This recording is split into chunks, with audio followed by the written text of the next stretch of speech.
자, 여러분 안녕하십니까? 자, 여러분 이번 시간에는요. 수요 공급 내용 중에서 세 번째 소득 탄력성과 교차 탄력성에 대해서 살펴보도록 하겠습니다. 이것도 이제 중요합니다. 여러분들 우리가 그 수요에 영향을 미치는 요인들이 많이 있다고 그랬죠. 여기 이렇게 간단하게 정리를 하면요. 자, 여기 X의 가격도 있고요. 가격 탄력성. 다른 재화의 가격도 영향을 미치고요. 소득 이렇게 돼 있는 거 알 수가 있습니다. 자, 그러면 이렇게 소득이 변했을 때 얼마나 X제 수요가 크게 변하는가? 이게 바로 소득 탄력성입니다. 이게 바로 소득 탄력성 이렇게 되는 거죠. 자, 여러분 소득 탄력성이다라고 하면은 자, 뭐가 변한다고요? 소득이 변하는 겁니다. 자, 식은요. 구하는 공식은 앞에 얘기했던 거랑 똑같습니다. 소득을 M이라고 해서 이렇게 쓰고요. 자, 분모가 소득이 원래 얼마였었는데 얼마 변했니? 이게 바로 소득의 변화율이고요. 그 다음에 X의 소비량이 원래 얼마였었는데 얼마나 변했니? 이게 바로 소득 탄력성입니다. 계산할 때요. 만약에 식으로 주어지게 되면은 요거를 미분을 해서 좀 봐야 되기 때문에 델타 M에다가 델타 QX 이렇게 놓고 그 다음에 QX분의 M 이런 식으로 문제를 풀 수가 있을 거예요. 자, 만약에 소득 탄력성 말고 교차 탄력성이다 이렇게 되면은요. 얘가 변하는 겁니다. YZ 가격이 변해요. 그랬을 때 X의 소비량이 어떻게 변하니? 이렇게 되는 거죠. 자, 우리 이렇게 쓰면 교차 탄력성 한번 보시면 자, 그러면 YZ 가격이 변하는 거잖아요. YZ 가격이 변화했을 때 X의 소비량이 얼마나 변하는가? 이겁니다. 그래서 Y의 가격이 얼마였었는데 얼마나 변화하고 그 다음에 X의 소비량이 몇 개였었는데 몇 개 변했니? 이렇게 씁니다. 자, 그러면 요거를 다시 또 델타끼리 묶으면 이렇게 쓸 수가 있는 거죠. 패턴 똑같이 잘 익혀 두시고요. 그 다음에 QX분의 PY 이렇게 되는 거 알 수가 있어요. 오케이, 이해되시죠? 자, 그러면 여기서 한번 정리해 볼게요. 소득 탄력성은요, 우리가 이렇게 했을 때 우리가 상품을 분류하기 위해서 사용하는 건데 어떻게 분류하는가라고 하면 0을 기준으로 먼저 합니다. 그래서 소득 탄력성이 0을 기준으로 해서 0보다 작다 이렇게 되면은 0보다 작다. 그럼 이거는 우리가 열등제라고 얘기합니다. 열등제. 자, 열등제는요. 소득 탄력성이 0보다 작다 이렇게 되는 것이고요. 소득 탄력성이 0보다 크다. 0보다 크다라고 하면은 이게 이제 정상제가 됩니다. 자, 그런데 또 1을 기준으로 또 분류하게 돼요. 또 1을 기준으로 해가지고 분류합니다. 그래서 0과 1 사이에 있다라고 하면요. 이걸 우리가 필수제라고 하는 거 아시죠? 이렇게 보면 이게 0보다는 큰데 소득 탄력성이 1보다 작다. 그럼 이거는 필수제 이렇게 얘기하고요. 자, 0보다 큰데 1보다도 크다. 엄청나게 탄력적인 거죠. 소득에 대해서. 그래서 소득 탄력성이 1보다 크다. 이렇게 쓸게요. 그럼 이거를 우리가 사치제다. 이렇게 얘기합니다. 네, 이해하시겠죠? 요거 좀 재화를 분류하는 특성 보시면 되겠습니다. 그리고요, 우리가 여기 보시면은 이제 교차 탄력성 할 때는요, 요거 값이 앞에 요게 이제 중요해요. 왜냐면 뒤에 요거는 언제나 플러스가 되긴 할 겁니다. 그러면 교차 탄력성을 우리가 이렇게 쓰게 되는데 0보다 크면 두 재화가 서로 대체제 관계다. 이렇게 얘기하고요. 만약에 0보다 작다 이렇게 되면은 이거는 보완제 관계다. 이렇게 볼 수가 있어요. 네, 이해하시겠죠? 이렇게 체크하시면 되겠습니다. 자, 이 정도 보시고 문제를 풀면서 또 설명드리도록 할게요. 자, 여기 29번 문제가 있는데 이거 난이도 이거 좀 높아요. 그래서 여러분들이 그냥 암기하시는 분들이 많은데 이게 저 소비자 선택이론의 예산선 쪽 가면 조금 더 이해는 쉬운데요. 그 전 단계더라도 한번 최대한 노력을 해봅시다. 자, 여기 보시면 지원이는 아이스크림을요 너무나 좋아해가지고요 아이스크림 값에 관계없이 이렇게 나와 있어. 그러니까 아이스크림 가격이 비싸던 싸던 상관없이 그런 뜻입니다. 이해 가시겠습니까? 자신의 소득을 모두 아이스크림 사 먹는 데만 써먹는데요.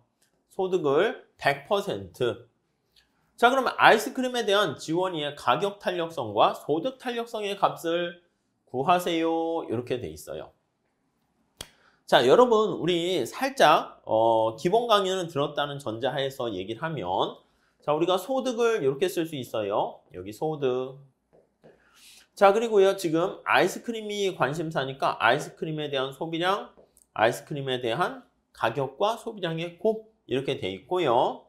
그다음에 다른 재화는요, 다른 재화의 가격과 다른 재화의 수량 이렇게 돼 있습니다. 이해 가시죠? 자, 근데 지금 여기 문제에서 뭐라 그랬냐면 아이스크림만 사 먹는데요. 모두 아이스크림 사 먹는 데만 쓰고요. 다른 재화는 소비를 안 한다는 거예요. 다른 재화 Y 가격이 빵은 아닌데 여기 Y에 대해서 소비량이 빵 이렇게 돼 있는 거 알 수가 있습니다. 이해되시죠? 자, 그러면 여러분들 생각해 보세요. 예산선을 이런 식으로 우리가 쓸 수가 있어. 이쪽 부분이 빵 이렇게 날아간 거예요. 자, 그러면 이때 가격 탄력성과 소득 탄력성은 어떻게 될까요? 어떻게 될까요? 한번 생각 좀 해보세요. 자, 우선 가격 탄력성, 소득 탄력성. 우선 소득 탄력성하고 가격 탄력성 보시면 주의하셔야 될 게 단위 탄력적이다라고 하면 이거는 탄력성이 1이라는 뜻입니다. 탄력적이라고 하면 1보다 큰 거고요. 완전 비탄력적이다라고 하면 탄력성이 0고요. 완전 탄력적이다 하면 탄력성이 무한대 이렇게 됩니다. 여러분 이렇게 되면은 이게 우리 어떤 특성을 갖게 됩니까? 라고 하면요. 이거 우선 변화율로 생각해서 보셔도 됩니다. 변화율로. 이게 이제 원래 이제 오리지널 더 좋은 방법 중에 하나가 될 거예요. 자, 그러면 소득의 변화율은 아이스크림에 대한 가격의 변화율에다가 더하기 아이스크림에 대한 소비량의 변화율 이렇게 돼 있는 거 알 수가 있을 거예요. 자, 그러면 앞에서 살펴본 것처럼 자, 만약에 소득이 변한다 할게요. 소득이 변해요. 그러면 얘는 빵이야. 얘 빵이니까 지우셔야 돼. 소득이 변화했을 때 얘가 빵입니다. 지금 소득 탄력성 계산할 때는 얘가 빵이면 아이스크림에 대한 소비량은 어떻게 변합니까? 라고 하면 이거 그대로 변화율이 똑같이 같아지게 되는 거 알 수가 있어요. 이해되십니까? 자, 다시요. 소득 탄력성을 먼저 계산한다라고 하면은요. 소득 탄력성 계산할 때요. 공식이 어떻게 되나 한번 생각을 해 보시죠. 자, 분모가 뭐냐면 소득이 얼마나 변화했는데 이렇게 돼요. X의 소비량, 여기 아이스크림이죠.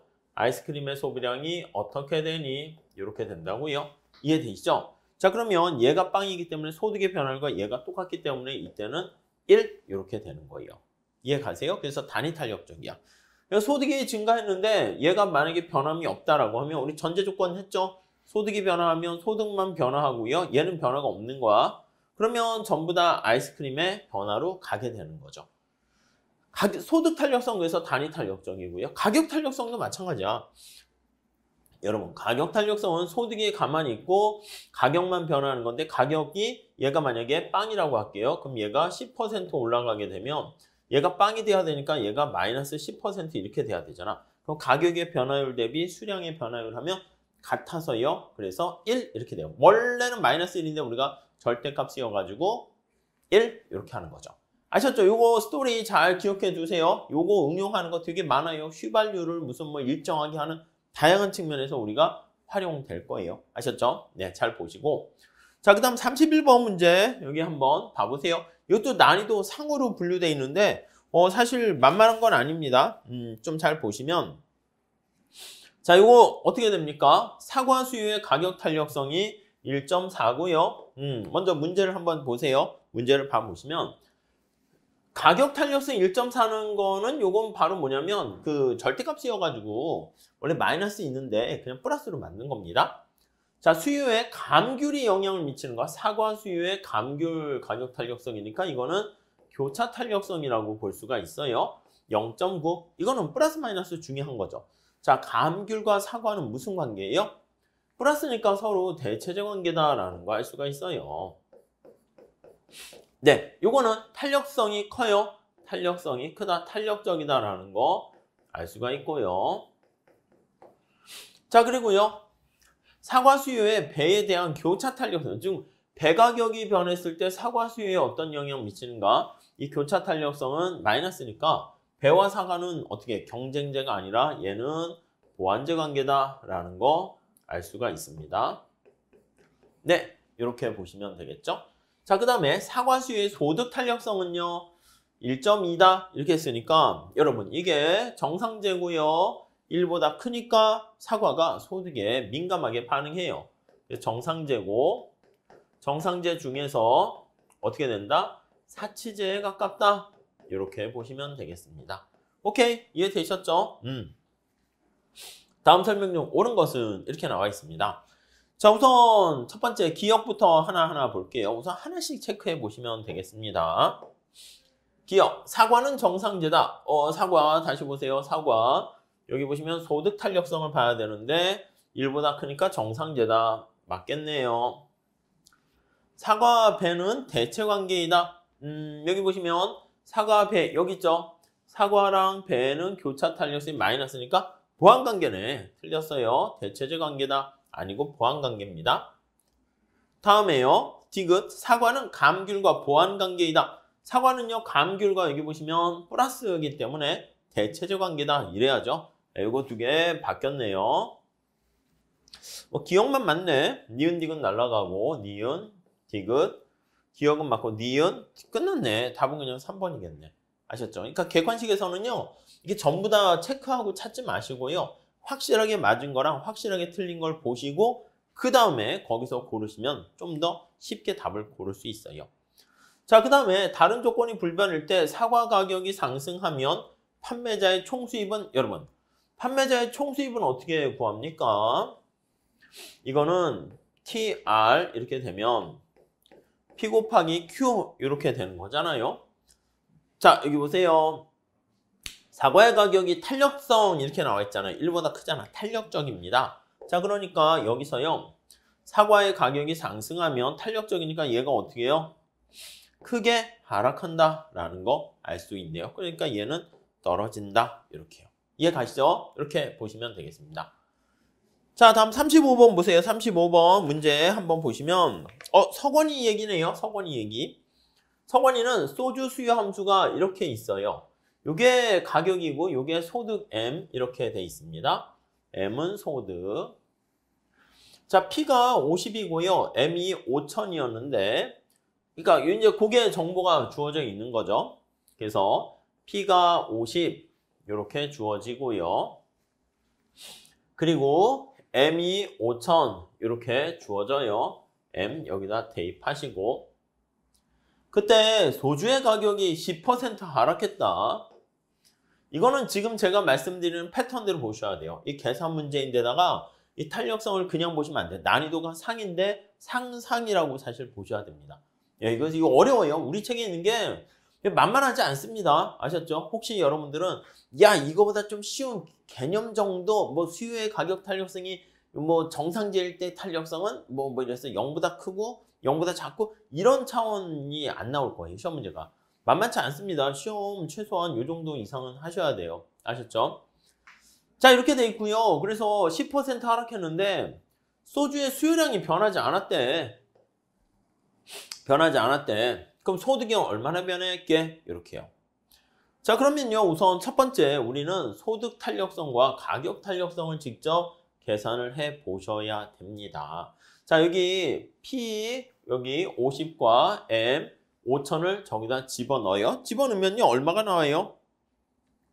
그럼 Q가 1,000 이렇게 나오게 돼요. 이걸 다 집어넣으면 다시요. 살짝 보면 디맨드는 750 마이너스 5 여기 P가 50 그쵸? 이 250 이렇게 됩니다. 더하기 0.1에 M이 5,000 그러니까 이게 500 이렇게 되니까 여기 750에서 250 빼면 500이 남죠? 거기다 500을 더하니까 1,000 이렇게 되는 거예요.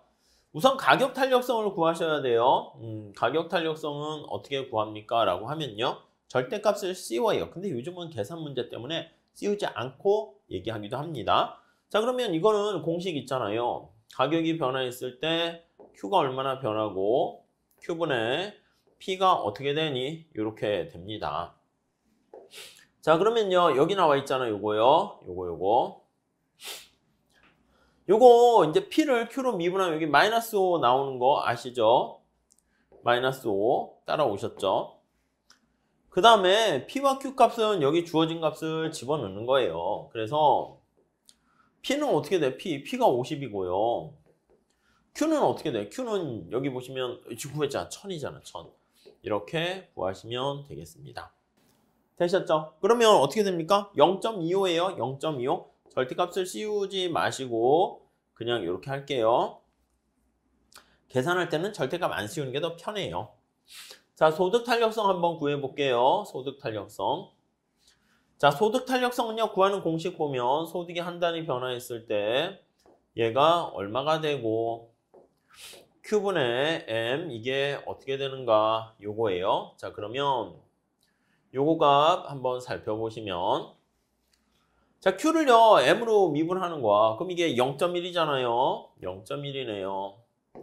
0.1. 자, 그 다음에 여기 보시면은 Q분의 M 이렇게 돼 있어요. Q가 지금 1000이고요. 1000이고요.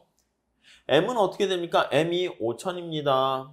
5000 이렇게 돼 있어요. 오케이. 이해되시죠? 그러면 이거 어떻게 돼? 0.5지 0.5 이렇게요. 자, 그러면 이랬을 때 이걸 어떻게 찾습니까? 라고 하면요. 이렇게 계산을 하셔야 돼요. 여기 보시면 우리가 어떤 가격 탄력성하고요. 소득 탄력성을 알고 있잖아요. 그러면 가격과 소득이 어떤 재화에 영향을 미치는 경우를 보는데 이렇게요. X에 대한 수요가 영향 미치는 게 여기 보시면 X의 가격, Y의 가격, 소득 M 이렇게 돼 있어요. 이해되죠? 이거 이 패턴으로 하시죠. 자, 만약에 X의 가격이 1% 변했을 때 소비량이 얼마나 변하니? 라고 하면은요. 1% 변했을 때니까 그때는 가격 탄력성이 원래 1%야. 근데 이거 앞에 마이너스 붙여주셔야 돼요. 왜냐면 우리가 가격 탄력성 할 때요. 마이너스가 원래 있는데 사람들이 이제 생각을 깜빡하는 거야. 그러다 보니까 마이너스가 이렇게 붙여줘야 돼. 안 그러면 아예 마이너스를 살려두시죠.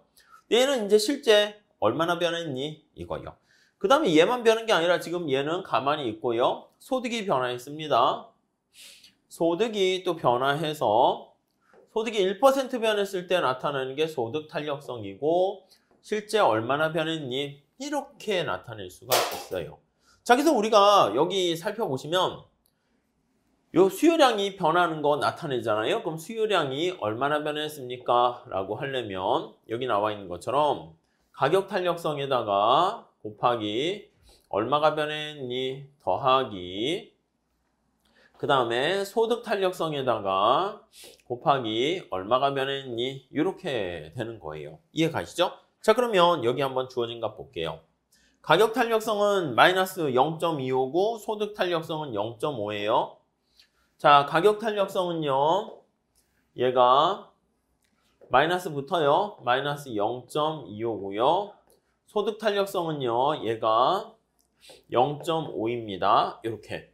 그런데 문제를 다시 보시면 소주의 가격이 10% 하락했대요. 이해가 가시죠? 소주의 가격이 10% 하락했대. 그러니까 이게 가격이 얼마나 하락했는가 하는 건데 10% 하락했으니까 마이너스 10% 이렇게 된 거야. 근데 얘가 얼마 변했는데 자, 얼마 변했는데 이 소비량이 변화가 없네. 빵 이렇게 되는 겁니다. 변화가 없으니까 얘가 값이 빵 이렇게 되는 거예요. 이해 가시겠습니까? 예, 이렇게요. 자, 그러면 요거가 우리가 구할 수 있잖아. 이거 보시면 계산하면 되겠죠. 다시요. 그러니까 이 문제에서 보면 그럼에도 불구하고 소주의 수요량이 변하지 않았다면 이렇게 나타나고 있어요. 자, 그렇게 되면은 소득은 얼마나 변했니 해서 5% 감소했다 이렇게 되는데 시험 문제 그러니까 이게 이제 5%가 돼야 되겠죠. 그래서 왜냐면 이게 25와 10%가 2.5가 되니까 5, 25 이렇게 될 거예요. 그래서 시험 문제에서는 요거를 이제 물음표로 할 수도 있어. 얘가 얼마게 이렇게 할 수 있어요. 얘가 이렇게 했는데 변함이 없다. 얘가 얼마 이걸 미지수로 놓을 수 있고 얘를 미지수로 놓을 수 있고 얘를 미지수로 놓을 수 있고 그렇기 때문에 이게 약간 전미분의 개념인데 요거를 잘 좀 체크해 주시면 될 것 같습니다. 아셨죠? 자, 그래서 이 정도 봐주시고요. 다음에 36번이요. 이건 난이도 이건 한 중간 정도 되는데 35번은 우리 책에 보시면 밑에 비슷한 유제 문제를 제가 많이 넣어놨거든요. 그거 꼭 반드시 좀 풀어봐 주시기 바랍니다. 자, 이거는요. 임금 탄력성으로 우리가 응용하는 겁니다. 노동 수요에 대한 임금 탄력성 이렇게 되는 거 한번 생각하시죠. 자, 그럼 이게 어떻게 됩니까 하면 노동 수요에 대한 임금 탄력성은 임금이 얼마 변했을 때 이렇게 되는 겁니다. 그럼 임금이 원래 얼마였는데 얼마 변했니? 그 다음에 노동의 수요가 얼마였는데 얼마나 변했니? 이렇게 되는 거 알 수가 있어요. 요거 식에 대입을 하는 거야. 자, 임금이 거기 보시면 이렇게 보실 수가 있을 거예요. 임금이 5,000원에서 6,000원으로 상승을 했어요. 점점점점점 이렇게. 자, 노동의 수요량이 여기 나와 있는 것처럼 만에서 얼마나 변했니? 9,000으로 변했다. 이렇게 돼 있어요. 네, 이해되시죠? 자, 그러면 요거 보시면 임금이 이렇게 변화했잖아요. 델타 W는 1000 이렇게 변한 거 알 수 있어요. 자, 얘가 노동의 고용량이 얼마 변했습니까? 1000 이렇게 변한 거 알 수가 있네요. 그 요 식에다 대입을 하시면 되겠죠. 이해가 있죠? 취지를 잘 보셔야 돼요. 자, 그러면 요거 다시 한번 볼게요. 임금이 원래 분모가 5,000이었는데 여기 델타 임금이 변한 거는 1000 이렇게 돼 있어요. 1000 이렇게 돼 있어요. 그리고요. 여기 보시면 노동에 대한 수요량이 얼마나 변했니? 라고 하면은 만에서요. 여기 보시면 1000 이렇게 변화했어요. 이렇게. 이해가시죠? 요거 계산하시면 돼. 풀면 어떻게 됩니까? 0.5 이렇게 되는 것이죠. 요거 지워지고 보시면 되겠죠. 만분의 5,000 이렇게 보시면 되겠죠. 이게 간단한 구하는 공식인데 좀 잘 봐주세요. 이 계산하는 거 많이 힘들어 하시는 분들 많습니다. 그래서 지금 얘기한 것처럼 노동수요의 임금 탄력성은 임금이 변화했을 때 노동의 수요가 얼마나 변하니 이렇게 얘기를 하는 겁니다. 이해하시겠죠? 좀 잘 체크해 주시면 좋겠습니다. 다른 것도 마찬가지야. 소득 탄력성도 마찬가지고 교차 탄력성도 마찬가지입니다. 아셨죠? 자, 그 다음에 우리 소비자 잉여와 생산자 잉여 한번 살펴보도록 하겠습니다. 자, 소비자 잉여와 생산자 잉여 이렇게 나와 있는데 소비자 잉여는요. 말 그대로 이렇게 봤을 때 소비자잖아요. Q가 있고 P 이렇게 있어요. 수요 곡선이 있고 공급 곡선이 이렇게 있습니다. 그랬을 때 소비자가 최대한 지불하려는 금액보다 실제 지불한 금액이 너무 작은 거야. 그래서 자기가 이만큼 더 돈 낼 생각인데 덜 내게 된 거 이거 우리가 소비자 잉여 이렇게 얘기하는 거죠. 면적 잘 보세요. 생산자 잉여는 어떻게 됩니까? 라고 하면요. 이게 바로 생산자 잉여 이렇게 되는 거예요. 이게 생산자 잉여 이렇게 되는 거 알 수가 있습니다. 이해 가시죠? 그래서 소비자 잉여와 생산자 잉여 요 면적 구하는 거 잘 체크해 보도록 하시죠. 자, 먼저 소비자 잉여에 대한 설명이다. 다음 중 타당한 것은 한번 찾아보세요. 자, 38번인데 이거는 개념 물어보는 거래 가지고 좀 쉽게 풀 수가 있을 거예요. 1번 볼까요? 소비자 잉여란 소비자가 어떤 상품을 소비할 경우 얻는 편익의 총합? 이건 아니지. 편익의 총합은 어떻게 되는 거냐면 어떤 상품을 내가 이만큼 10개를 소비했어요. 그럼 편익의 총합이라는 것은 이 높이야. 이 높이를 우리가 편익의 총합 이렇게 나타내는 거야. 그래서 편익, 한 개 편익에 대한 총합, 이게 총편익이다. 이렇게 볼 수가 있겠어요. 이해 가시죠? 예, 그게 소비자 잉여는 아닙니다. 공급자가 어떤 이유로 상품의 가격을 깎아서 공급해가지고 소비자가 얻는 이득? 아니요. 공급자가 저기요. 고객님, 제가 가격을 깎아줄게요. 아, 이건 뭐 가격 할인해 준 거지. 소비자 인형 그 개념이 아닙니다. 이거지. 어떤 상품을 구입하기 위해서 지불하려고 하는 willingness to pay가 있잖아요. 최대한 지불하려고 하는 금액에서 실제로 지불한 금액을 뺀 나머지 그겁니다. 여기 만약에 가격이 이렇게 공급 곡선이 있어서 가격이 이렇게 형성되면 실제 지불한 금액은 이 파란 색깔 면적만큼 아니겠습니까? 이렇게요. 이렇게 되는 거예요. 근데 최대한 지불하려는 금액은 이 빨간 색깔 면적만큼 되는 거잖아요. 이해 가시겠죠? 그래서 이게 답이 3번이 소비자 잉여가 되는 거예요. 다른 것들은 그냥 억지로 만든 거고요. 여러분 이거 보세요. 수요 곡선이 수평이다. 수요 곡선이 수평이야. 그럼 소비자 잉여 어떻게 될까요? 자, 수요 곡선이 수평입니다. 얘가 이렇게 수평이 됐어. 공급 곡선이 이렇게 있고요. 그러면 소비자 잉여가 이렇게 있을 때는 위에 소비자 잉여가 있었는데 이렇게 되니까 소비자 잉여가 최대가 아니라 소비자 잉여는 망이 된다. 이렇게 얘기를 해야 되겠습니다. 아셨죠? 이건 뭐 어려운 문제는 아닌 것 같습니다. 자, 근데 40번에 보시면 실제 계산하는 문제를 여러분들이 체크를 해 보셔야 됩니다. 자, 완전 경쟁 시장에서 이것도 계산 난이도가 한 중간쯤 돼. 왜냐면 계산하는 거를 좀 힘들어 하시는데 이 정도 계산 문제는 쉽게 커버 하셔야 됩니다. 자, 수요 곡선과 공급 곡선이 있어요. 여기서 뭘 물어봤냐면 균형 가격과 소비자 잉여의 크기를 구하세요. 이렇게 했어요. 이거는 여러분들이 해보셔야 됩니다. 공급 곡선이 QS, 그냥 Q라고 쓸게요. P-4 이렇게 되고요. 자, 수요 곡선은 Q는 8-2분의 1로 할게요. 2분의 1 P 이렇게 돼 있습니다.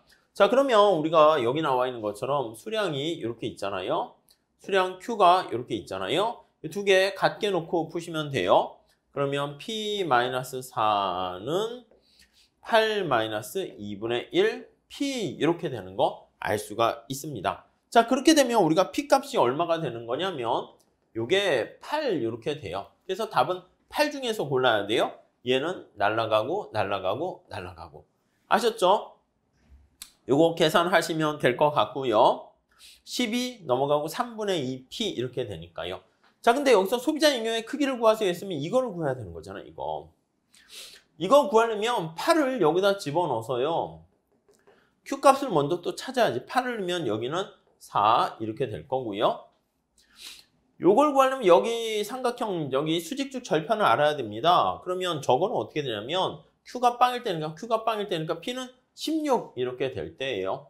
자, 그러면 여기 나와 있는 이 삼각형의 크기는 어떻게 구할 수 있습니까? 라고 하면 2분의 1에다가 곱하기 요 높이 8이죠. 곱하기 4 이렇게 계산하시면 16 이렇게 구할 수 있을 거예요. 아셨죠? 이 계산 문제 기본적인 거지만 잘 좀 체크해 주셨으면 좋겠습니다. 자, 그 다음에 이것도 비슷한 겁니다. 42번 문제를 한번 봐보시면은요. 42번. 자, 밑줄침 변화에 따라서 2018년도에 YJ 시장에서 예상되는 현상으로 옳지 않은 것은 이렇게 나와 있습니다. 2017년도 시장의 균형 가격은 70만 원이며 균형 거래량은 500만이다. 자, 우선 주어진 값을 보면 수요 공급이 이렇게 있을 때, 자, 거기 균형 거래량은 500만이고요. 그리고 균형 가격은 70만 이렇게 돼 있습니다. 이렇게요. 네, 이해되시죠? 자, 이런 상태인데요. 지금 어떤 게 됐냐면 YJ를 생산하는데 필요한, 지금 이게 YJ 시장이에요. 부품 가격이 상승했대요. 부품 가격. 이거는 비용이 증가하는 거 이해 가십니까? 비용이 증가 이렇게 됩니다. 비용이 증가하게 되면 이 공급 곡선이 상방으로 이렇게 이동한다고요. 여기까지 따라오셨죠? 비용이 증가해서 공급 곡선이 이렇게 상방으로 이동을 하게 됩니다. 자, 그러면 첫 번째 다음 중 틀린 것은인데 살짝 보세요. 공급 곡선은 왼쪽으로 이동한다. 예, 이거 어떻게 보면 왼쪽으로 이동한 거 맞죠? 균형 가격이 낮아진다? 에이, 그건 아니지. 여기 보시면 여기가 제로고 여기가 1이면 점점점점 해가지고 요거요. 균형 가격은 올라간다. 이렇게 얘기해야죠. 거래량은 줄어든다? 거래량이 줄어들잖아요. 이렇게 줄어들죠. 이렇게요. 그래서 소비자 잉여는 감소한다. 여기 보시면 소비자 잉여가 이렇게 있었는데 이만큼 더 줄어들게 돼요. 줄어드는 크기는.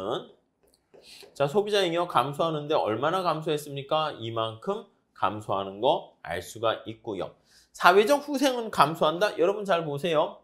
사회적 후생이 원래는 얼마였냐면 이만큼이었었어요. 이만큼이 소비자 생산자 잉여였어요. 이해되시죠? 이렇게. 그런데 얼마로 줄어들었어요? 요만큼으로 줄어들었잖아. 요만큼으로. 그러니까 여기 우리 해설엔 이만큼 빗금 쳐 있잖아. 빗금 친 만큼 소비자 잉여는 감소한다. 맞습니다. 문제는 어려운 건 아닌데 이렇게 스토리를 줘가지고 여러분들이 딱 체크하는 거 그거를 잘 커버 준비를 하셔야 되겠습니다. 자, 그리고요 우리가 이제 5번째로요 가격 통제와 조세부가 보조금 이렇게 한번 보도록 하겠습니다. 자, 먼저 가격을 통제한다라는 얘기는 뭐냐면 정부가 가격을 최고 가격제, 최저 가격제 이렇게 해서 가격을 얼마로 이렇게 통제하게 되는 거는 가격 상한선과 하한선 요거를 결정하게 돼요. 그래서 최고 가격제와 최저 가격제를 실시합니다. 최저 가격제라는 것은 우리가 최저임금제 이렇게 보시면 되는 거죠. 최저임금제 이렇게요. 네, 무슨 말씀인지 아시겠죠?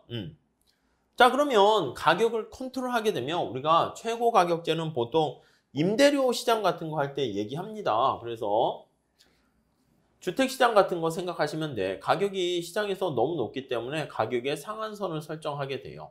이해 가시죠? 예, 요거 이상 올리지 마! 이렇게요. 그럼 어떤 문제가 발생하게 되냐면 첫 번째는 거래량이 여기에서 거래량이 이렇게 감소하고요. 이해 가시죠? 이거 잘 정리하셔야 됩니다. 그래서 요만큼의 초과 수요가 발생해요.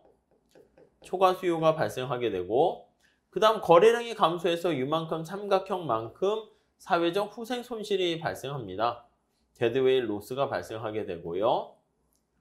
그 다음 요게 암시장이 이렇게 발생하게 됩니다. 암시장 이렇게 생기게 돼요. 이런 것들 보시면 되겠습니다. 자, 그리고 최저임금제 같은 거 있잖아요. 최저임금제. 이것도요 시장에서 너무 노동시장에서 임금이 낮기 때문에 이거 밑으로 임금을 낮게 주지 마 이렇게 얘기하는 거야. 이건 노동시장에서 보통 얘기 많이 하니까 여기 노동의 고용 있다라고 할게요. 노동에 대한 수요, 노동에 대한 공급 이렇게 있어서 요거 밑으로 하한선 내려가지 마세요 이렇게 얘기한다고요. 자, 그러니까 요만큼 어떻게 돼요? 요만큼 실업이 발생하는 거죠. 네, 실업이 이렇게 발생합니다. 자, 실업이 발생하는데 실업이 발생하면서 또 고용이 위축돼요. 거래량이 줄어들어서 여기 나와 있는 만큼 삼각형만큼 사회적 후생 손실이 생긴다. 이렇게 보시면 될 것 같습니다. 아시겠죠? 네, 그렇게 봐주시면 되겠어요.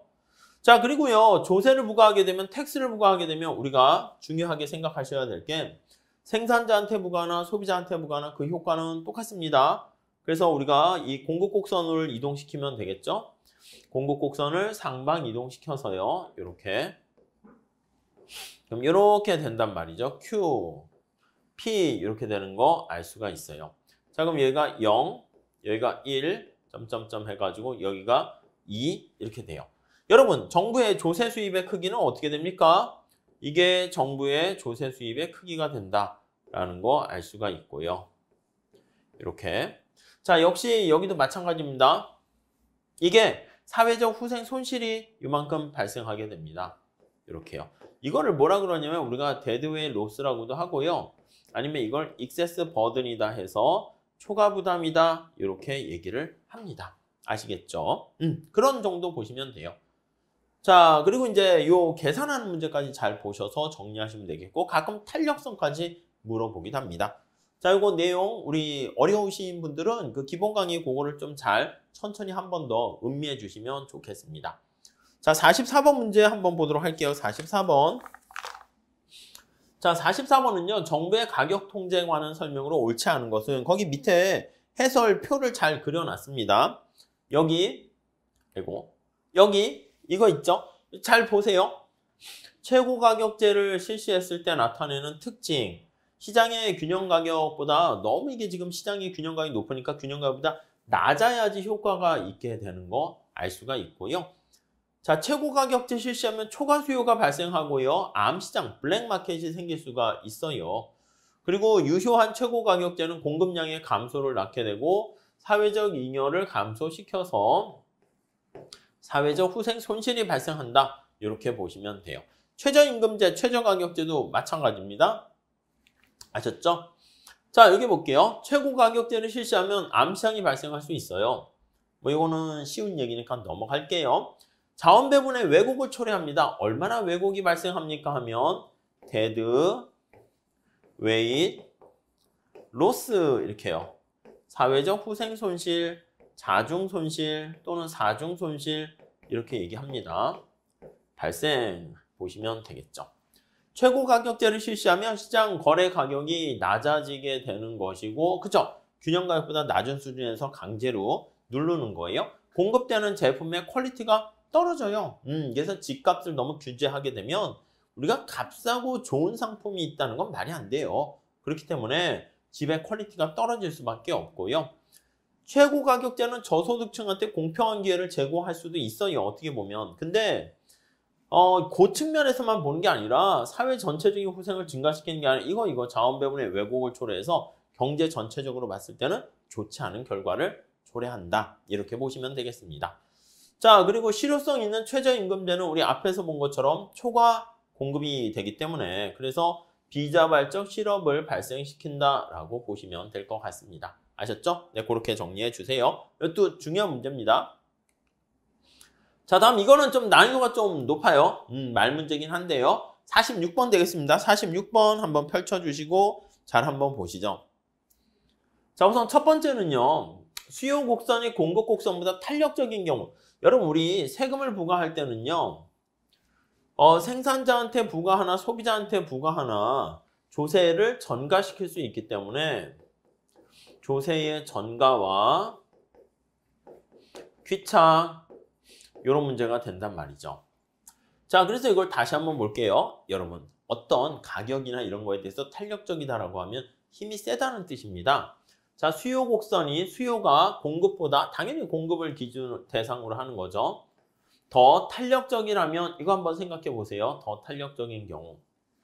소비자가 생산자보다 힘이 더 센 경우 이거예요. 그러니까 소비자가 더 힘이 셀수록 이 뜻이에요. 셀수록. 힘이 셀수록. 자, 소비자가 힘이 세다라고 하면은요. 그럼 어떻게 된다? 소비자 부담이 적게 된다. 맞는 얘기지. 소비자가 부담을 더 적게 합니다. 이 탄력성이 그 무슨 뜻인가를 잘 음미하셔야 돼요.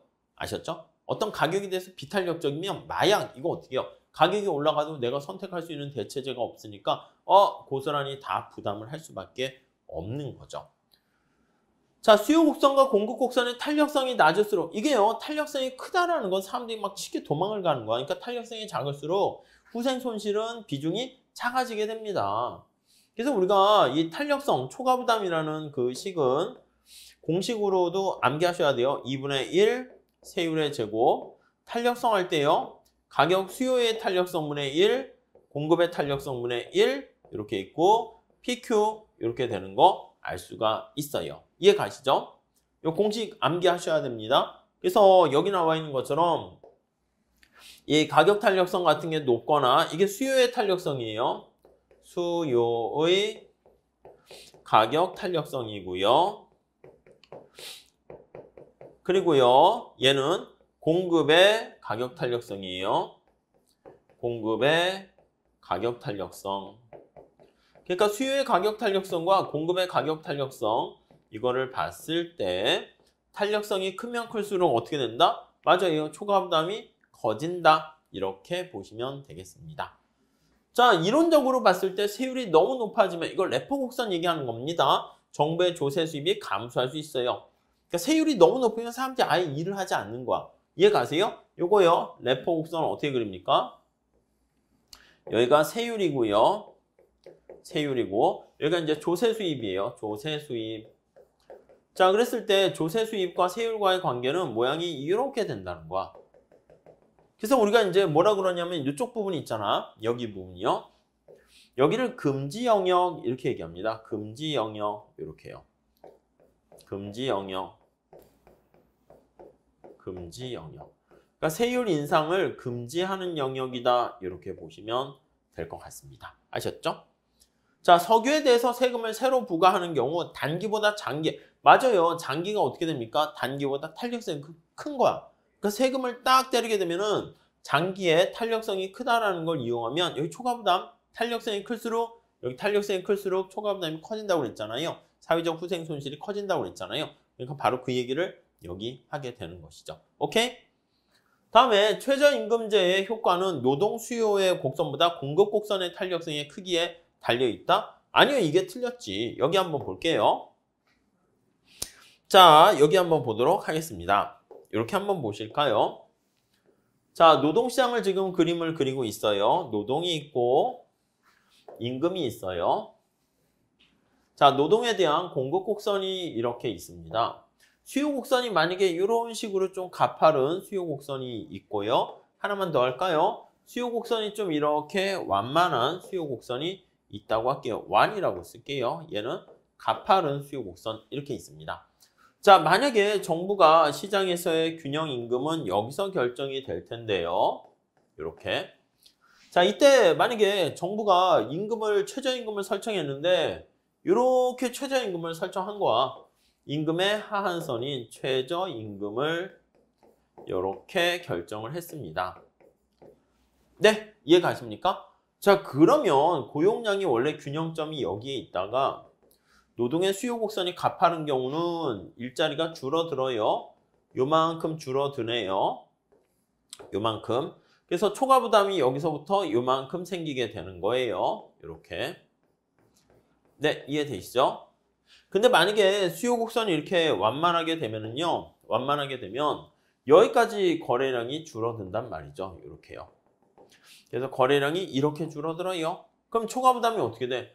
이만큼이 사실 발생하는 거거든. 자, 그러니까 이게 공급 곡선이 더 가파르거나 완만하거나 상관없어요. 그래서 우리가 지금 살펴보는 것은 노동에 대한 고용은 노동시장에서 얼마나 채용하게 되는가 이거는 전적으로 노동에 대한 수요 곡선에 따라서 수요 곡선에 의존한다. 이렇게 보시면 될 것 같습니다. 네, 이해하시겠습니까? 네, 이거 좀 잘 체크하시면 되겠습니다. 자, 그래서 요거 나와 있는 것처럼 우리 책에 그 밑에 해설에 잘 그려놨습니다.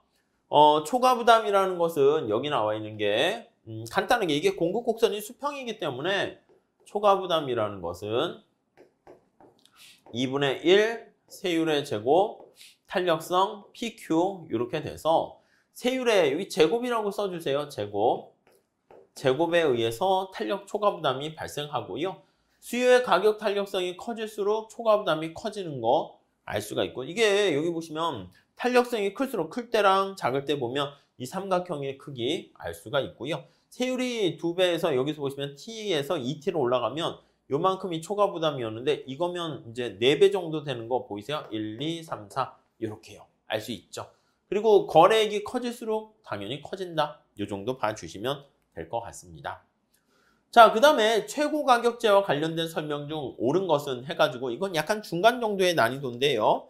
자, 가장 대표적인 거라서 한번 51번 한번 같이 보시죠. 자, 최고 가격제.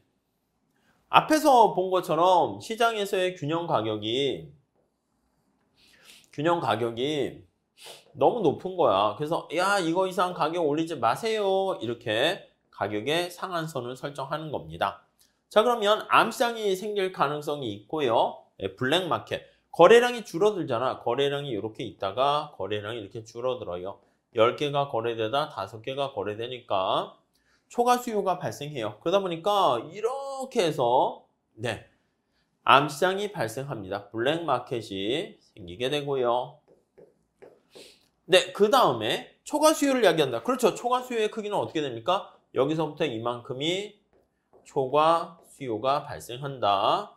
이렇게 보시면 될 것 같습니다. 오케이. 자, 그러면 기억은 맞지? 기억 맞죠? 니은 맞지? 그냥 끝났나? 네, 끝났네요. 사회후생을 증대시킨다? 아니요. 여기 보시면은 이만큼의 거래량 감소로 인해서 데드웨이트 로스가 발생합니다. 그래서 데드웨이트 로스가 발생하는 거 확인할 수 있어요. 감소가 아니라 증가가 아니라 감소한다. 최고 가격은 시장의 균형 가격보다 높은 수준에서 아니요. 균형 가격이 너무 높기 때문에 낮은 수준에서 결정되어야 한다. 이렇게 보시면 되겠습니다. 자, 그래서 지금 말씀드린 것처럼 정부가 최고 가격을 설정했다. 이 그림을 이미지로 딱 머릿속에 넣어 두셔야 돼요. 그래서 사회적 후생 손실 이만큼 발생하는 거 알 수가 있고요. 자, 이거 이상 가격을 더 높여받지 마! 이렇게 얘기하는 거예요. 임대료라든가 이런 거, 인플레이션 같은 거 올라갈까 봐 너무 비싸니까 소비자들, 집을 사려는 사람들 너무 힘드니까 얼마 이상 올라가지 못하도록 규제하는 거예요. 근데 그런 규제가 궁극적으로는 시장의 반발이라는 사회적 후생 손실과 암시장 이런 문제를 야기할 수 있다. 이렇게 정리를 하시면 되겠습니다. 자, 다음 53번 문제를 한번 같이 봅시다. 난이도 중간쯤 되는 문제입니다. 한번 보시면 틀린 것은 이렇게 돼 있어요. 가격 통제입니다. 가격 상한제라는 것은 어떻게 됩니까? 정부가 설정한 최고 가격보다 낮은 가격으로 거꾸로 됐네. 아니 높은 가격으로 설정하지 못하도록 하는 게 바로 가격 상한제 최고 가격제가 되는 거죠. 가격 하한제는 시장의 균형 가격보다 높은 수준에서 설정돼. 그렇죠. 가격 하한제니까 이거 이상 낮게 주지 마세요. 최저임금제 신경 쓰시면 될 것 같습니다. 그래서 최저임금제는요. 저임금 근로자의 소득을 유지하기 위해서 도입하지만 실업이라는 문제를 또 야기할 수 있는 그런 문제가 발생하고요. 전쟁 시에 식료품 가격 안정을 위해서 시장 균형보다는 낮은 수준에서 최고 가격을 설정하게 이것도 어떤 식료품 가격 얼마 이상 올라가지 못하도록 막는 거예요. 그래서 마스크 같은 것도 막 품기 희소해지게 되면 얼마 이상 올라가지 못하도록 가격이 너무 올라갈 수가 있잖아요. 근데 이제 그런 거 할 때도 사용되는 거죠. 여기 나와 있는 아파트 분양가 상한제 그게 가장 대표적인 가격 상한제 한 방법이다. 이렇게 보시면 될 것 같습니다. 아셨죠? 자, 이거 계산하는 문제인데 57번 되는 거거든요. 요거는 여러분들이 그림 이미지 잘 보셔야 됩니다. 생산자한테 담배 한 갑당 1,000원의 개별 소비세를 부과한 다음에 소비자 잉여가 400만 원 감소하였고 생산자 잉여는 300만 원 감소하였으며 정부의 세수는 이만큼의 정부의 세수를 얻게 되었다. 이렇게 있습니다. 그때 소비자의 균형 담배 소비는 얼마나 감소했는가? 이거 되게 어려워요. 이게 그림을 잘 그려놨거든요. 그래서 여러분들이 그거를 좀 찾아내셔야 돼. 이거는 연구를 좀 해보세요. 제가 풀어드린다고 해가지고 이거 풀 줄 알아. 이게 아니라 좀 고민을 하셔야 됩니다. 첫 번째 뭘 고민해야 됩니까? 하면요. 원래 공급곡선이 이렇게 있었을 거예요. 한 갑당 1,000원의 세금을 부과했으니까 공급곡선이 위로 1,000원만큼 올라가게 됩니다. 자, 수요곡선이 여기 있을 거예요. 이렇게 수요곡선이 여기 있을 겁니다. 자, 이랬을 때 점을 찾아야 돼요. 0, 1, 2를 찾아야 됩니다. 이렇게 2를 찾아야 되는 거죠. 자, 그때 소비자 잉여가 얼마나 감소했습니까? 하면 이만큼이 소비자 잉여가 감소한 거예요. 사다리꼴 면적만큼이 소비자 잉여 감소해요. 이 크기가 얼마? 400만 원, 400이라 할게요. 400만 원 감소했고요.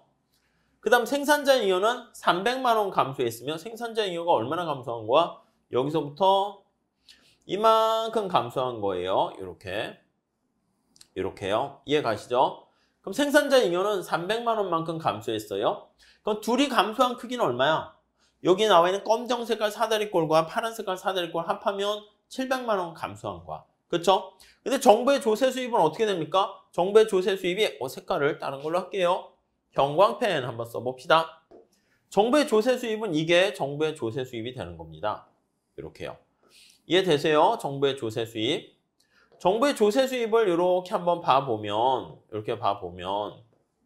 정부의 조세 수입을 봐보면 이게 650만 원이랍니다. 그러면 여기 사회적 후생 손실에 해당하는 이 삼각형의 크기는 어떻게 되겠어요? 이걸 합시다. 펜 해가지고 보라색 깔로 할까요? 요거예요. 요게 뭐라고요? 예, 맞아요. 이게 바로 사회적 후생 손실인데 이게 바로 50이라는 걸 알 수가 있을 거예요. 이 면적의 크기가.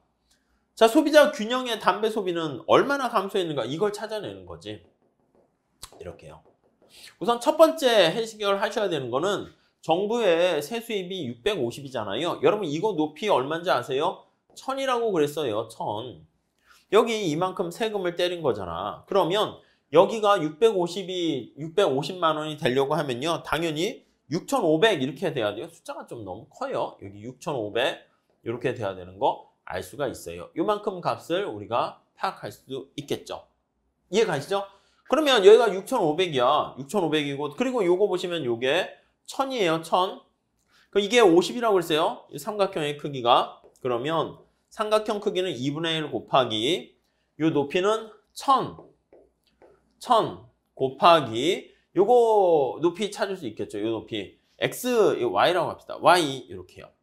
그럼 계산할 수 있겠지. 여기요. 이게 500 이렇게 되니까 500 여기 보시면 이것도 1000 이렇게 될 거예요. 여기 단위가 이제 100만 원 해가지고 그렇게 돼요. 그래서 여기가 7,500 이렇게 돼요. 자, 그러면 여기 담배 소비는 몇 값에서 얼마나 감소하겠습니까? 하면은 7,500에서 6,500으로 감소했다. 요걸 찾아내는 거죠. 이렇게 면적 구하는 건데 아이디어 생각하시면서 보시면 될 것 같습니다. 자, 다음 60번 문제요. 이거 보시면 난이도가 거의 보시면은 중 해놨는데요.